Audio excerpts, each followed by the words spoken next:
And then the lighting's super cool too in this. Yeah, so the way that the lighting works is I have this map currently set with global illumination, but let me turn that off a little bit.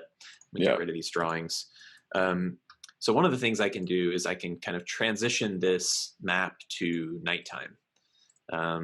So there's a darkness level control that you can customize for your scene. So suppose this were a nighttime encounter, I can dim the whole scene to be dark. And you'll notice that this kind of mushroom circle here in the middle is sort of glowing a little bit. And the reason it's glowing a little bit is because I set a light source here. Maybe it's like a beam of moonlight or something that's shining down on this little mushroom circle. So the way that lights work, suppose there's light inside the house. So maybe there's a candle on this table. I can just click and drag a light source, and then you have this great illumination. You see it kind of coming out of the door. You see it kind of illuminating the room from the player's perspective. The inside of this cottage would then be illuminated. So when I place a light source, you use the light tools to just kind of drag and drop a light source. Maybe there's another candle in this room here. And I can set lots of properties of those light sources. So for example, I can set a certain tint, a hue of it. If I want more of like a warm sort of orangish glow, I can give it that sort of color. I can adjust the intensity if I think that's a little bit too intense. I can make it brighter. I can make it dimmer. There's lots of things that I can do with this light source, including a very new feature, which is I can give it a subtle sort of torch style animation, which is pretty cool.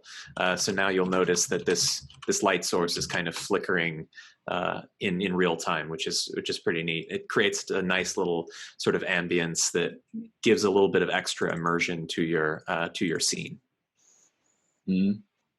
And you could probably also add a sound. You can add sounds to specific items. So you could say if it's a fireplace, make it sound like flames, and then if they get close to it, they would hear it.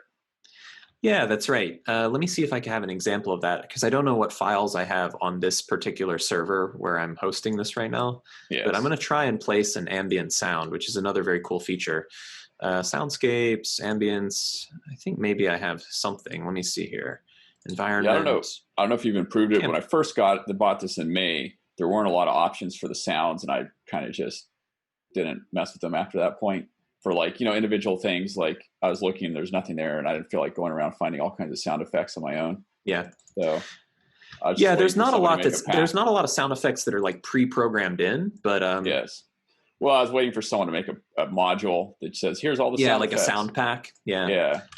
So here, I don't know if you can hear, or if people on the recording will be able to hear, but now there's this sort of warm sort of fireplace sound, and you'll notice that as the token moves further away, that sound goes away. So these ambient sound effects, unlike sounds that you play in the playlist sidebar that are always playing, the ambient sound effects are ones that play just temporarily when the token is in the area. So that's a big crash course on, I guess there's journal notes also, quick. I'm pretty sure people listening can't hear it, but I think I can set my headset on Zoom to have a different sound source, and I can put these out on my speakers. Don't worry about it. I think people can imagine the way that this would work, that when you're in the radius of the campfire sound or the fireplace sound, that's what you would be hearing. I think hopefully just seeing the interface will be enough to communicate that. The last scene tool is your journal notes, which I already showed the journal system a bit, but I can just drag and drop different journal notes onto the map so that the game master, or if you want to give permission to it, the players as well, can have pinned locations that are labeled and configured as journal entries. Super useful. I use that all the time, especially in a dungeon. I put like you're running a pre-made dungeon. I just copy and paste the description from each room into a journal and stick it in there so the players can't see it. And maybe if there's a picture or something that goes with it, I stick it in there and I can share it with the players. Yep. Like, this is the orc you see sitting in the corner crying. There's a picture of an orc sitting in the corner. Like, there's stuff in D&D Beyond that has pictures associated with it. Especially, I was running D&D versus Rick and Morty, and it has a lot of pictures associated with it. So I was just sticking those in there and sharing them. Yeah. Whenever a character or an item or a journal entry has an image associated with it, you can kind of feature that image, and you can you can show that image to the players very easily. So like, here's a journal entry that has this image of this erupting volcano. I can show that image to the players as a sort of pop out thing to kind of set the stage and communicate visually something that they encounter. Exactly. It's great also for like an NPC card, a digital NPC card where it's the NPC's face. So they, every time they see this guy, you show it and they're like, oh yeah, it's that guy. Yeah. Yeah. Well, that's a kind of a crash course from me. What any questions that you have that you'd like to ask, or anything in more detail that I can go into? I don't have a lot of questions per se. I mean, I use it, so I kind of know the basics of it. And I actually have a lot of modules installed and kind of my own custom thing going. But I'm sure though, people watching this video probably are going to have questions. And there are a lot of resources on YouTube as well that you can watch. Like for me, I watch YouTube videos and it slowly goes through each part. Like, I'm like, okay, how do I use tokens? How do I change how do I edit how a token looks? And you can even, one thing that's cool actually for a monster, you can have, like, say you have a bunch of goblin tokens, like goblin 1, goblin 2, goblin 3, goblin 4. You can set it to randomly choose those pictures. So every time you throw in a goblin, it's going to look different.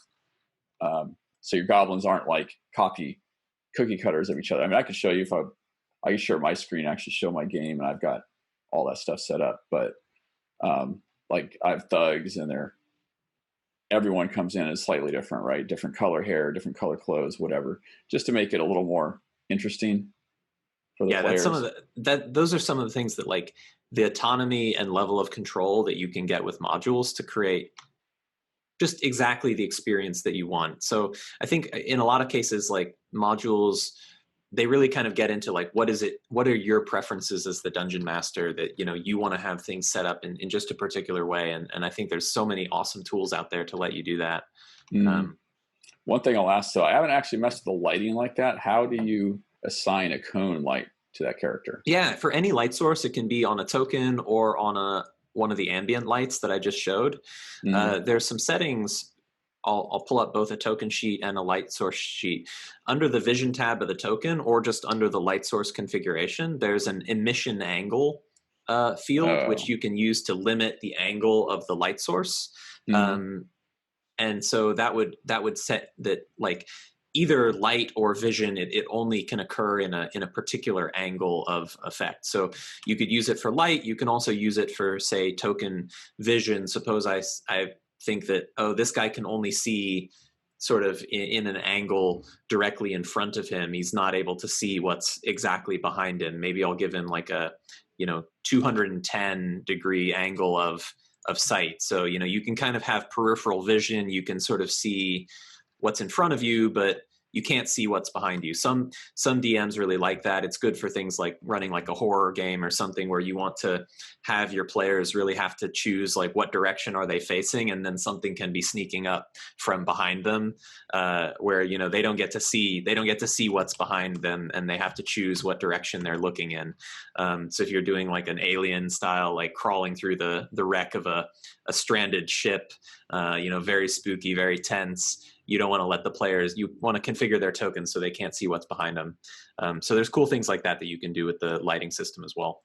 Nice. Yeah, I haven't messed with the lighting system too much in that regard, but that looks pretty cool. I think I might do that on some of my games, especially I know, like, in some cases you have a lantern. I forget what it's called, but it's a lantern that puts out a cone. Yeah, right? The hooded lantern. Yeah. It's exactly like this, where, like, you're kind of, I think it's a little bit of a broader angle than this. I don't know, maybe 120 or something. But yeah, this would be like a lantern that you can use to sort of see what's in front of you. But and these light emissions that the tokens have, all of the players would see that this token is emitting this light. So it's not just for you. Like, if there were a second hero, they would be also seeing this light being created.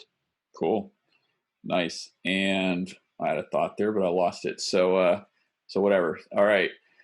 Yeah, it's pretty cool. I like the lighting is very customizable and very solid. Like, one thing, I do play a game on Roll20, and I don't know if it's the person's computer I'm playing with or what, but their lighting is like always going out and not working right.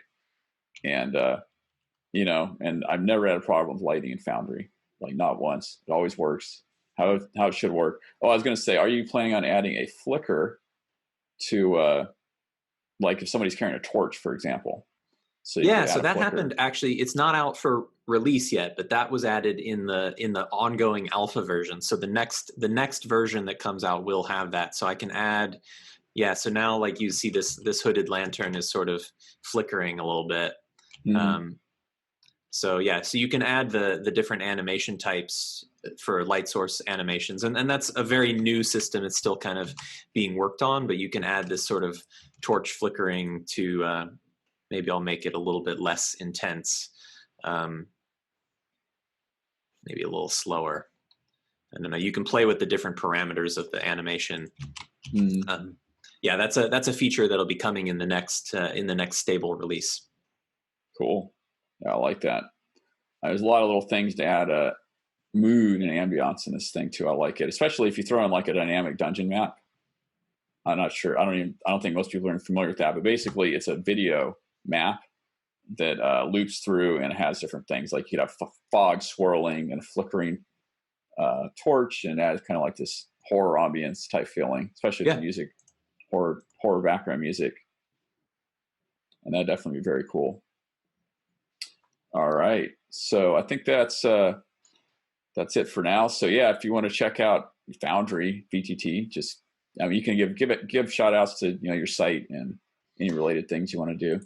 Yeah, sure. So you can find the actual the Foundry website as just foundryvtt.com.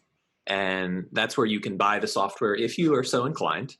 We have a demo server there as well. So at the top, there's a web demo where you can log in. It's just a player demo, so it doesn't have Game Master tools, but there is a link to a different demo that does have the Game Master unlocked. So I can share that, and you can make that link available with the video when you post it.